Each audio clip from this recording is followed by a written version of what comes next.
National medical কমিশনের chairperson পদে নিযুক্ত হলেন ডক্টর BN গঙ্গাধর। প্রথম কে সরস্বতী আম্মা অ্যাওয়ার্ড পেলেন লেখিকা পি গীতা।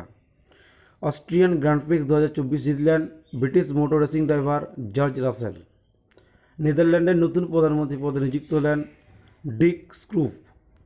নির্বাণ পোর্টাল লঞ্চ করলেন কেন্দ্রীয় কয়লা মন্ত্রী ও খনিজ মন্ত্রী P Kishan Reddy. Locarno film festival career award পাচ্ছেন শাহরুখ খান।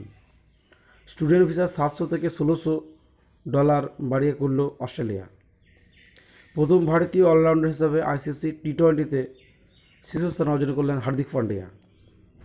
ইন্টারন্যাশনাল টয় ফেয়ার আয়োজিত হবে দিল্লির প্রগতি ময়দানে।